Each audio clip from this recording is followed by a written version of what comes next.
Greetings, ladies and gentlemen, boys and girls. Welcome to a bonus episode of the Brian Dainsberg Podcast.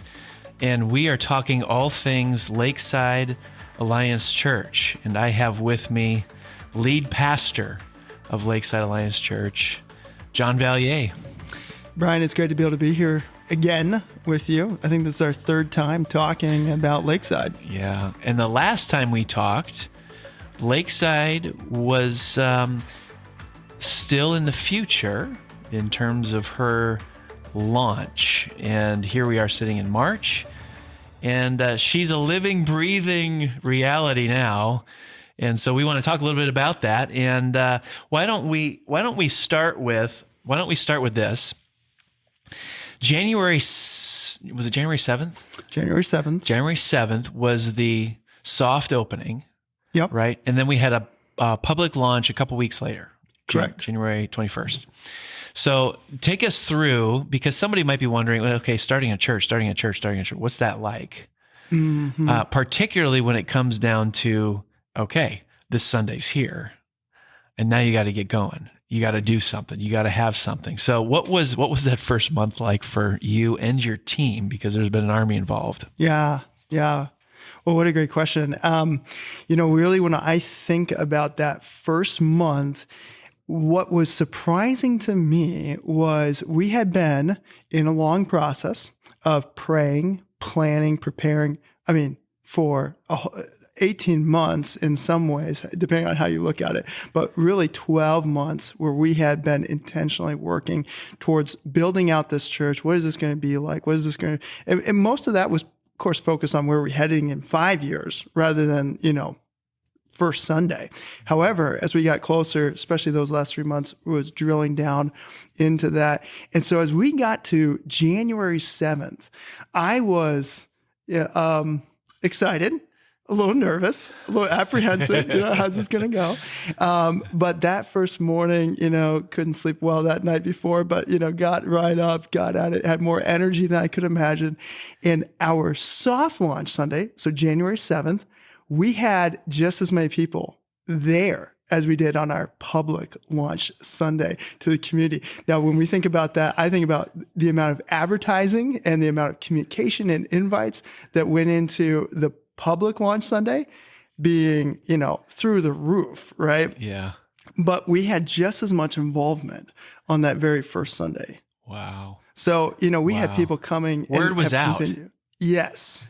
Yeah, I don't know how. You couldn't contain it. Yeah, you couldn't contain it. Yeah, that's exciting. Yeah, and actually, folks here at Alliance Bible Church, they have done a champion job of inviting and encouraging and just sharing and posting and all kinds of other little simple actions to get the word out. They've done an amazing job. I can't tell you how many times I've had somebody say, well, actually I have a friend that goes to this other church and, their church, I haven't gone there. It's kind of far from me or something, but they were telling me about Lakeside. Yeah. That has happened so many times. So when people hear about starting a church, probably, even the average person is going to think, Sunday morning worship service. Yeah, we get that. But there's more to church than Sunday morning worship services, and LAC's jumping into that now. That's right. So there's all sorts of support ministry that happens around it, and some might be surprised to find out that that's happening already. But talk about it. Well, right. And Sunday morning is certainly, our core. We've got, a phenomenal amount of, and phenomenal volunteers, going hard at it during the week, preparing, thinking through, organizing, packing boxes, stuffing bulletins, designing things every single week, right? Yeah. So all of that's going on, and that's definitely the core. But throughout the week, we have studies going on. We have a next step study for men. We have a next step study for women. Those are Bible studies. We've got Divers Club for 5th and 6th graders happening, and a whole team of people running that program. We've got community groups, out there functioning, operating for families and couples and singles, all gathering throughout the area. And you start adding all of those programs throughout the week, and then these other structure things of people planning, meeting, finance, teams handling things. And you realize there's a whole apparatus around that Sunday morning core that's functioning.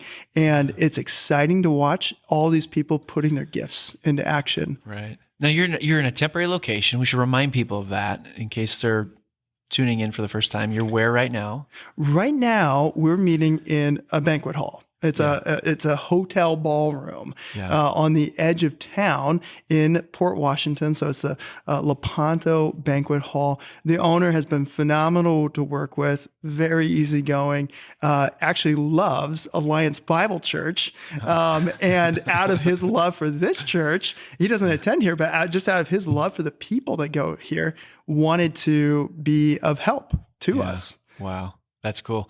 Now you're eyeing a permanent home. Seriously, eyeing. Yeah. All right. There's stories to be told.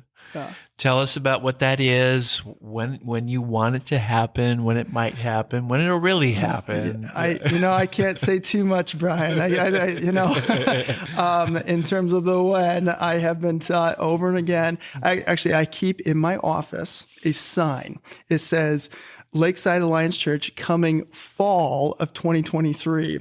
Now, if anybody's been tracking the timeline here, we did not hit fall of 2023. I keep that in my office as a reminder to one, under promise and over deliver, and two, God's plan in his timing is always perfect. Yeah. And so even in construction projects, I want to trust his plan. Every single time I have found myself going, oh, this is why that didn't work out, and this is why we needed to wait, and et cetera. But bottom line, we ended up finding a relationship with a developer in the area who is putting together the Prairie's Edge neighborhood on the south side of town, up on the bluffs. Beautiful location. You can actually, from our church, look out over Lake Michigan. Yeah. You can see blue water. Yeah.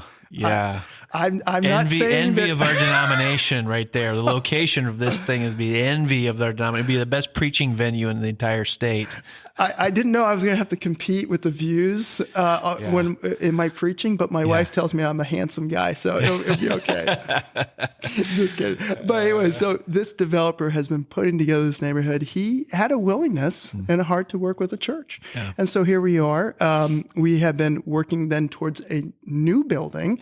We don't own it. We're just leasing it, but it has been under construction. Construction's going well. It's not going exactly on time. If anybody knows about construction, that's a common refrain. But we're getting very close to being able to get occupancy, get in there. Today, we are even walking through, looking at audio, visual, lighting, IT, all that kind of stuff. So we are in those final steps. And it's beautiful. I mean, pictures online, social media, as this thing goes up, it really is going to be a gorgeous facility when it's done. Yeah. And, one of the things that we know and we believe is, of course, that excellence honors the Lord. Now, we didn't come up with, this idea of we just want to be on the lake, even though our name is Lakeside, or we wanted this beautiful brand new place. That wasn't our vision. That's what has been icing on the cake. But our desire has actually been about empowering our people through a facility to be able to do ministry. And we're a big partnership church. We really want our folks to take ownership, to be empowered towards using their gifts, ministering the gospel message to people through all kinds of means, all kinds of programs. And the building really helps us accomplish that end. Yeah. Now, I'm sure the average person, particularly from Alliance Bible Church, who they've heard about this, and we've been hitting it for years now. Here we are in towards the end of March. They're wondering in their heads, how's it going? I mean, we've talked a little bit about the logistics involved and some of the support structure around ministry, but really, when they're asking that question, they're not asking. Yeah. They're not asking about that. They want to know how's the church doing? Yeah. How's it really doing? So talk about that, because as you and I talked before we started recording, it's been a very good start. It has been, and I want to make sure that anytime that we're talking about it, we're being clear that the credit goes to the Lord, because we could not have engineered this good of a start. We're not this smart. We're not this talented. We're not this wise, but God is. And so for me, the first marker has been who it is that we're reaching. When you plant a church, many times people are saying, hey, you're just taking people from one church and shuffling them around to another church. Well, to an extent, yeah, absolutely. I'm sure that there's a percentage of that. However, even within there, are we talking about people coming from a gospel preaching church, one that believes the Bible, looks at Jesus as being the Son of God? Or are we talking about somebody that believes that the Bible, it's a nice set of fairy tales, you can read it if you want, Jesus, good guy, Son of God, I don't know about that. Somebody leaving that church, we're just fine with, because they're leaving a gospelist church. It's theologically dead.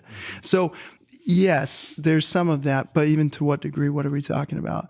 Beyond that, our hope was that we were going to be reaching the confused, discouraged, disconnected, addicted, and spiritually lost. And so many of our folks really fit that bill, and they don't have a church background, or it's been years and years. And so it's a true church plant accomplishing the goal that was set out for it. So it's doing well in that respect. Additionally, it's not just a couple people coming in and checking this out. We have had boatloads. We feel very blessed by the opportunities that the Lord's given us to start reaching people. And so while the dust is still settling, we're not very far along yet. A typical Sunday morning, you're going to find 170 people, a whole chunk of that brand new, figuring things out, or very new, figuring things out. And so we love that. And that's a typical feel for us on a Sunday. So we're, let's see, whatever weeks, 8, 9, 10 weeks. 11. But who's counting? Right. 11 weeks into this. And, you can only prepare for so much. Yeah. As you look back now on those weeks, this initial start, and to an extent you're still in the throes of this, but what have been some of the things you've learned? Some of the lessons impressed upon you? And maybe these are things too that have been shared collectively within the team, because obviously you got an army that's around you. You've talked about that. Some of the things that they've learned, some of the things that they've witnessed, some of the things that have that the Lord really has driven home to them.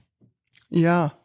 Well, I don't know that I can speak for everybody, but for myself, thinking about it, really three come to mind. One has been the importance of church membership, or as we call it, partnership. It is so important to know who it is that you are truly in alignment with, that they're agreeing with you theologically. These are the folks that you can talk to at a deeper level, and they can encourage you. They can pray for you.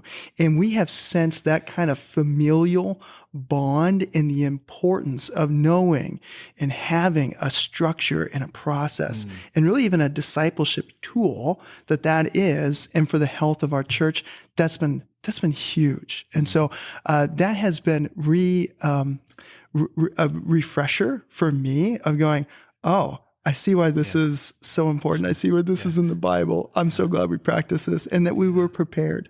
So we've got 45 or 42, something like that, partners right now. And that's wonderful. That number is growing. And so we celebrate that. Secondly has been gospel centrality.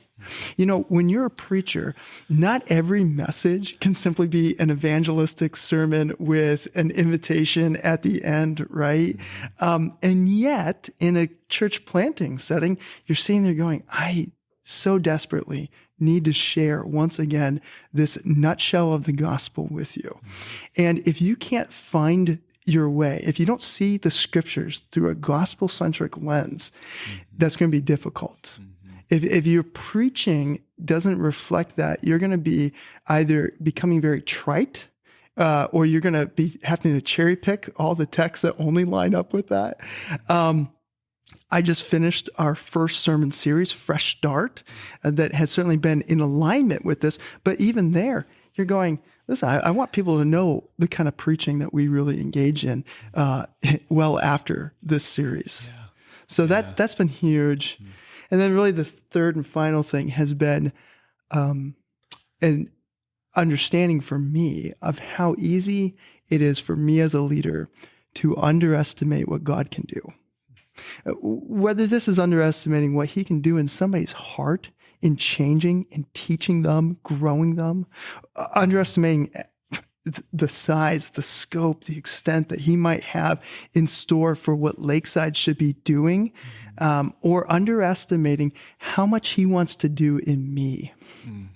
It's pretty easy for me to underestimate and have a less than faithful mindset as to going, God, what do you want to do? This is your church. And so anyways, that kind of challenge to grow and to have that kind of big picture view of God, what are you up to here? Those have been some of the things really impressed on me during this season. So when someone plans for a church plant, you can plan, but you don't know what you don't know because it's not reality yet. You put all these plans in place, then the church starts. Now you're meeting the real people. It's the flesh and blood, and the faces are coming through, and you're getting a feel for what's happening around you. As you think about the future here, and to an extent, you're probably still feeling out what is reality for this church. What are some of the things that have surprised you? What are some of the tweaks or adjustments, or maybe just simply the musings you have as you think about the future of LAC? Yeah. Well, it reminds me of a quote that Dwight D. Eisenhower had. He spoke in terms of, especially thinking in terms of World War II, if you're not familiar with Dwight D. Eisenhower and the general that he was. But he talked about the essential of the work of planning and yet the worthlessness of a plan once you're actually in motion. Right. This I found to be somewhat true when it comes to church planting, that the actual work that we go through as a leader and with elders and with other directors and all kinds of things of planning something is essential. And as a leader, you've got to stay out there on the tip of the spear, thinking what's next, what do we need to be working on, what do we need to do, leading your team in that sense, while knowing that that plan is going to change. You are going to put something together, you are going to put it into motion, and then you better trust the Lord and be really flexible because this is not going to go exactly according to your plan. And as a planner, that's a little difficult to let go of your great plan that you worked on. Still working on that. But yeah, I would say some of the things that we have then experienced on that side of things, aside from construction, aside from all that, I look at it through the lens of thinking, I, as a pastor, am here to equip people for the work of ministry.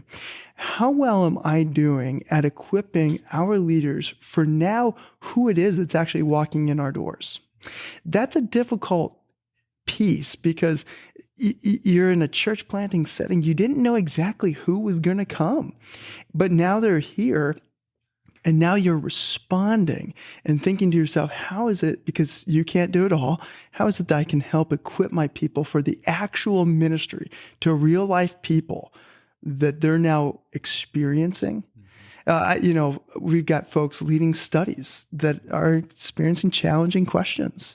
We've got folks on Sunday morning encountering, people coming from a different faith background, right? How am I doing at helping equip them to now carry out this plan of ministry that they need to execute?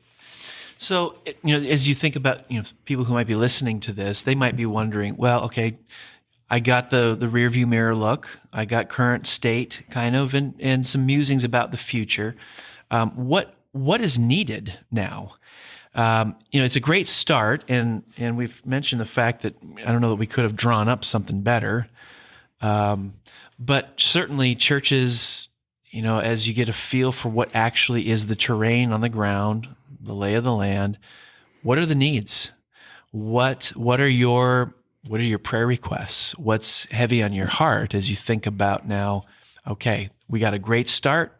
How do we have a great next chapter? Yeah. Well, I can tell you a couple of the things that are on my horizon as I look ahead here and hoping, praying, thinking, Lord, how could you potentially solve this need for us? We don't know, but some of them would include two major items that I see on the horizon. Number one is we have had a heart to start a recovery care program. We've talked about this. We think addictions is a growing issue in our neck of the woods, that there has been very few biblical-minded, biblical-based solutions to, and we want to be a part of that. So that doesn't happen, especially at church plant. You're trying to, just get lifeblood, keep it alive, and so forth. And John, you're sitting here talking about this program that you want to launch because you think that this is really needed. So we're thinking, dreaming, how can we partner? How can we find? How can we develop folks to be able to meet that need? So that's one of them. Second one for me on the horizon is thinking about student ministry. Most church plants just have to write this question off for a lengthy period of time. We feel blessed and in a position, but also responsible to be ministering, discipling those young men and women. And so I'm praying for leaders to be able to develop, to be able to commission, to minister to, whether that's 7th and 8th grade or all 6 grades, all the way up to 12, if we can be able to minister to them and maybe launch something in the fall, I would love to see that happen. So those are two big needs, but, some other rocks have to move in place. Some other people have to, be able to become ready for this or that, right?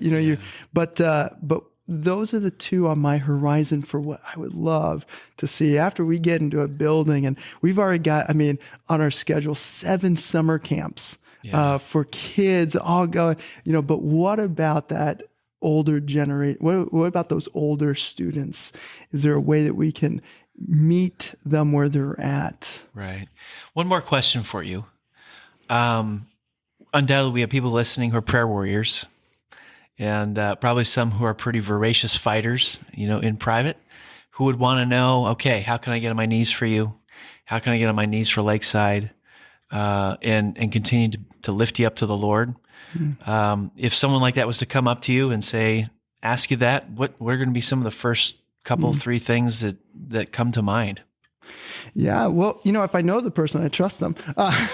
Now, I don't know who's listening to this podcast, but if that's you, what would first roll through my mind is praying for sustainability. Church planting is a difficult task on yourself and on your family. It's not just me in the ring. It's me, my wife, my 4 kids, my elders, it's all this kind of stuff, but praying for sustainability. For me, first and foremost would be the request on my heart. Secondly, would be for humility. I don't look at this going, oh yeah, John, you've got this thing figured out. Not in that sense, but humility in the sense of going, I want to stand at my true height. This is a great quote by Philip Brooks on humility, that it's standing at your true height against a higher nature that shows you the real smallness of your greatness. Mm-hmm. I love that quote. And I want a humble heart that goes, Lord, show me your glory. Mm-hmm. So I see how small I really am. Mm-hmm. That, that critique, I can take it, right? Or, that failure, I can take it because I see how small I really am. Yeah. And so those would be 2 requests that I can unashamedly, share and say, pray for me for. Yeah. Yeah. Well, the Lord has been exceedingly good.